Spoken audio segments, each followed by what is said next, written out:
ਖਬਰਾਂ ਦੀ ਸ਼ੁਰੂਆਤ ਕਰੀਏ ਸ਼ਰਮਾ ਜੀ। ਪੰਜਾਬ ਨੂੰ ਲੱਗੇ ਇੱਕ ਅਜਿਹੇ ਝਟਕੇ ਤੋਂ ਜਿਸ ਤੋਂ ਪੰਜਾਬ ਦੀ ਸਰਦਾਰੀ ਖਤਮ ਹੋਣ ਦੀ ਗੱਲ ਨਿਕਲ ਕੇ ਆਉਂਦੀ ਹੈ।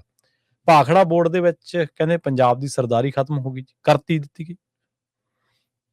ਬਿਲਕੁਲ ਜੀ, ਕੇਂਦਰ ਨੇ ਸਪਸ਼ਟ ਰੂਪ ਚ ਕਰਤਾ ਕਿ ਪੰਜਾਬ ਹੁਣ ਪਰਮਾਨੈਂਟ ਮੈਂਬਰ ਨਹੀਂ ਹੋਊਗਾ। ਮਤਲਬ ਉਹਨੇ ਵਿਸਾਖੀ ਵਾਲੇ ਦਿਨ ਨੋਟੀਫਿਕੇਸ਼ਨ ਜਾਰੀ ਕੀਤਾ ਜਿਹਦੇ ਨਾਲ ਸਾਡੀ ਪੰਜਾਬ ਦੀ ਬਹੁਤ ਕੁਝ ਜੁੜਿਆ ਹੈ ਵਿਸਾਖੀ ਨਾਲ। ਬਿਲਕੁਲ ਸਹੀ ਹੈ ਜੀ ਜੀ।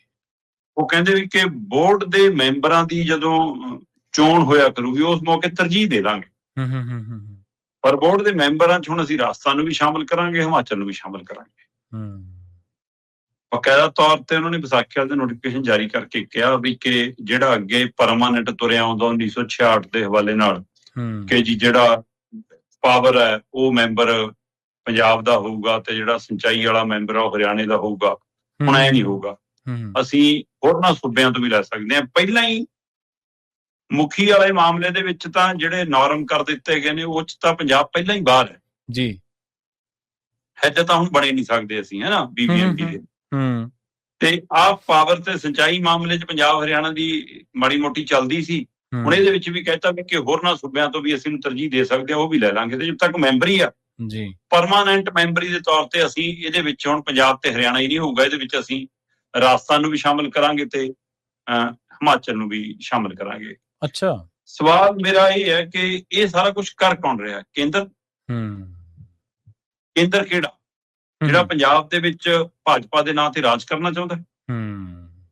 ਸਹੀ ਹੈ। ਜਿਹਦੇ ਵਿੱਚ ਬੜੇ ਲਾਅ ਲਸ਼ਕਰ ਦੇ ਨਾਲ ਸ਼ਾਮਲ ਹੋਏ ਸੀ ਪਾਣੀਆਂ ਦੇ ਰਾਖੇ ਕਹਾਉਣ ਵਾਲੇ ਕੈਪਟਨ ਅਮਰਿੰਦਰ ਸਿੰਘ। ਸਹੀ ਹੈ। ਹੁਣ ਸੰਘ ਚ ਬੋਲ ਹੈ ਕੋਈ ਕਿ ਨਹੀਂ? ਨਹੀਂ ਹੋਣਾ।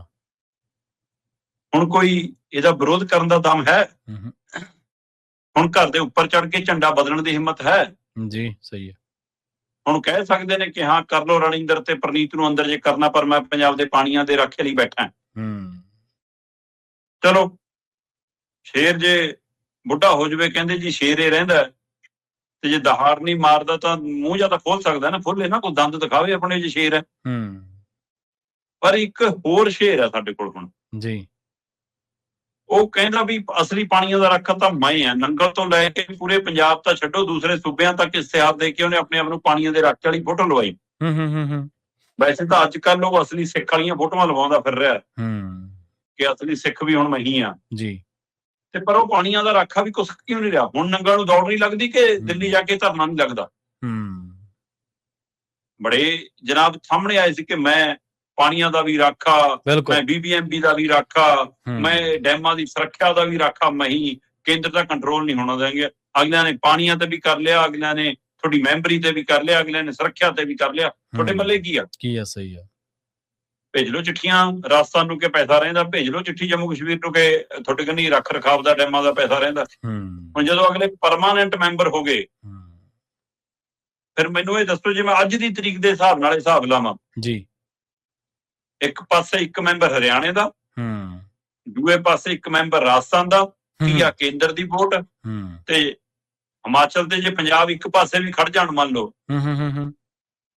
ਤਾਂ ਵੀ ਅੱਜ ਦੀ ਤਰੀਕ 'ਚ ਵੀ ਸਥਿਤੀ ਦੱਸੋ ਮੈਨੂੰ ਕੀ 3-2 ਹੋ ਜਾਊਗਾ? ਕਿਹਨੇ ਪੁੱਛਣਾ ਤੁਹਾਨੂੰ? ਸਹੀ ਗੱਲ। ਤੇ ਕੱਲ ਨੂੰ ਹਿਮਾਚਲ ਵਾਲੇ ਕਿੱਧਰ ਜਾਂਦੇ ਨੇ? ਉਹ ਕਹਿਣ ਜੀ ਅਸਾਂ ਨਿਊਟਰਲ ਹੈ ਜੀ, ਕਿਸੇ ਪਾਸੇ ਨਹੀਂ ਪਾਉਣੀ ਜੀ। ਅੱਜ ਦੀ ਸਥਿਤੀ ਦੇ ਹਿਸਾਬ ਨਾਲ ਆਪਾਂ ਦੇਖੀਏ, ਹੈ ਨਾ, ਫਿਰ ਦੱਸੋ ਕੀ ਕਰੋਗੇ? ਤੇ ਇਸ ਲਈ ਹਮੇਸ਼ਾ ਹੀ ਹੁਣ ਪੰਜਾਬ ਦੇ ਸਿਰ ਤੇ ਤਲਵਾਰ ਲਟਕਣੀ ਆ। ਸਹੀ ਹੈ। ਤੇ ਆ 2-4 ਲੀਡਰ ਬੋਲ ਲੈ, ਬਾਕੀ ਪਾਰਟੀਆਂ ਦੇ ਬਿਆਨ ਜੇ ਆ ਗਏ। ਹੁਣ ਜਾਖੜ ਸਾਹਿਬ ਨੂੰ ਪੁੱਛੋ ਨਾ, ਹੁਣ ਪੰਜਾਬ ਪ੍ਰਸਤੀ ਕਿੱਥੇ ਆ? ਸਹੀ ਹੈ, ਬਿਲਕੁਲ। ਤੇ ਹੁਣ ਕੇਜਰੀਵਾਲ ਨੂੰ ਪੁੱਛੋ ਨਾ, ਰਾਜਸਥਾਨ ਜਾ ਕੇ तुम्हें भी पूरा पानी मिलेगा, हरियाणा में जाके तुम्हें भी मिलना चाहिए, दिल्ली ਨੂੰ ਵੀ ਮਿਲਣਾ चाहिए, ਪੰਜਾਬ ਆ ਕੇ ਹਮ ਪੰਜਾਬ ਕੇ ਰਕਸ਼ਕ ਹੈ। ਇਹ ਜਿਹੋ ਜਿਹੀ ਸਾਡੀ ਰਾਜਨੀਤਿਕ ਜਮਾਤ ਹੋ ਗਈ ਹੈ ਨਾ, ਸਹੀ ਹੈ, ਇਹ ਉਹਦਾ ਕਾਰਨ ਆਪਾਂ ਕੱਲ ਵੀ ਗੱਲ ਕਰ ਰਹੇ ਸੀ ਕਿ ਪੰਜਾਬ ਦੇ ਸਿਰ ਤੇ ਇਹਨਾਂ ਨੇ ਇੰਨੀਆਂ ਗਲੀਆਂ ਕਰਕੇ ਛਲਣੀ ਬਣਾਤਾ। ਹੁਣ ਇਹ 'ਚ ਪਾਣੀ ਰੁਕਣਾ ਨਹੀਂ। ਸਹੀ ਗੱਲ, ਬਿਲਕੁਲ, ਕੋਈ ਸ਼ੱਕ। ਹੁਣ ਇਹ ਪਾਰ ਜਾਣਾ, ਤੇ ਇਹ ਨਾ ਹੋਵੇ ਕਿ ਆਉਂਦੇ ਸਮੇਂ 'ਚ ਪੰਜਾਬ ਰੇਗਿਸਤਾਨ ਬਣ ਰਿਹਾ ਹੋਵੇ ਤੇ ਗਵਾਂਢੀ ਸੂਬੇ ਪੂਰੀ ਤਰ੍ਹਾਂ ਫਲ ਫੁੱਲ ਰਹੇ ਹੋਣ। ਇਹ ਸਾਡਾ ਪਾਣੀ ਪੂਰੀ ਤਰ੍ਹਾਂ ਖੋ ਕੇ ਲਿਜਾਣ ਦੀ ਤਿਆਰੀ ਹੈ। ਇਹ ਸਾਨੂੰ ਪੂਰੀ ਤਰ੍ਹਾਂ ਸਾਡੀ ਉਹ ਧਰਤੀ ਤੇ ਬਣੇ ਡੈਮ 'ਚੋਂ ਸਾਨੂੰ ਬਾਹਰ ਕਰਨ ਦੀ ਤਿਆਰੀ ਹੈ। ਔਰ ਇਹਦੇ ਜ਼ਿੰਮੇਵਾਰ ਕੱਲਾ ਕੇਂਦਰ ਨਹੀਂ, ਸਾਡੀਆਂ ਸਮੁੱਚੀਆਂ ਰਾਜਨੀਤਿਕ ਧਿਰਾਂ ਨੇ, ਜਿਨ੍ਹਾਂ ਨੇ ਹਮੇਸ਼ਾ ਪੰਜਾਬ ਨਾਲ ਧਰੋ ਕਮਾਇਆ ਕੁਰਸੀ ਨਾਲ ਮੋਹ ਕਮਾਇਆ। ਸਹੀ ਹੈ ਬਿਲਕੁਲ। ਜਿਵੇਂ ਤੁਸੀਂ ਸਾਰੀਆਂ ਸਿਆਸੀ ਧਿਰਾਂ ਦੇ ਬਾਰੇ ਦੱਸਿਆ ਸ਼ਰਮਾ ਜੀ, ਤੁਸੀਂ ਜਾਖੜ ਸਾਹਿਬ ਨੂੰ ਵੀ ਸਵਾਲ ਕੀਤੇ ਨੇ ਵੀ ਇਹ ਵੈਸੇ ਤਾਂ ਪੰਜਾਬ ਦੇ ਮਾਮਲਿਆਂ ਤੇ ਕਹਿੰਦੇ ਨੇ ਕੇਂਦਰ ਨੇ ਇੰਨੇ ਭੇਜਤੇ, ਜਦੋਂ ਕੇਂਦਰ ਦੀ ਕੋਈ ਵਧੀਕੀ ਹੁੰਦੀ ਹੈ ਉਦੋਂ ਫਿਰ ਮੂੰਹ ਦੇ ਵਿੱਚ ਘੁੰਗਣੀਆਂ ਪੈ ਜਾਂਦੀਆਂ ਨੇ। ਅਗਲੀ ਗੱਲ ਕਾਂਗਰਸ ਪੰਜਾਬ ਦੇ ਵਿੱਚ ਸੱਤਾ ਹਾਸਲ ਕਰਨਾ ਚਾਹੁੰਦੀ ਆ, ਮੁੱਦਾ ਫਿਰ ਲੜ ਲਵੇ ਨਾ, ਲੜਾਈ ਸਹੀ ਗੱਲ, ਬਿਲਕੁਲ ਜੀ, ਲੜ ਲਵੇ, ਆ ਜਾਵੇ ਮੂਰੇ।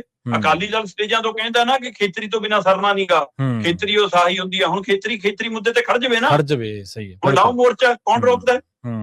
ਲੜੋ ਤਾਂ ਸਹੀ ਕਿਤੇ ਲੋਕਾਂ ਲਈ, ਲੋਕਾਂ ਨੂੰ ਲੱਗੇ ਤਾਂ ਸਹੀ। ਨਹੀਂ ਤਾਂ ਫਿਰ ਲੋਕਾਂ ਨੂੰ 1000 ਰੁਪਇਆ ਆਉਂਦਾ ਹੀ ਦਿਖਣਾ, 1500 ਹੀ ਆਉਂਦਾ ਦਿਖਣਾ, ਲੋਕਾਂ ਨੂੰ ਮੁਫਤ ਬਿਜਲੀ ਉਹ ਦਿਖਣੀ ਹੈ, ਅਗਲਿਆਂ ਨੂੰ 10 ਲੱਖ ਵਾਲਾ ਕਾਰਡ ਦਿਖਣਾ, ਇਲਾਜ ਹੋਊ ਜਾਂ ਨਹੀਂ ਹੋਊ, ਇੱਕ ਵਾਰ ਵੋਟਾਂ ਲੈਣੀਆਂ ਤੇ ਬਾਅਦ ਚੋਂ ਦੇਖੀ ਜਾਵੇ, ਫਿਰ ਤਾਂ ਅਗਲੇ ਨੂੰ ਦਿਖਣੇ ਨੇ। ਜੀ ਸਹੀ ਹੈ, ਬਿਲਕੁਲ ਜੀ।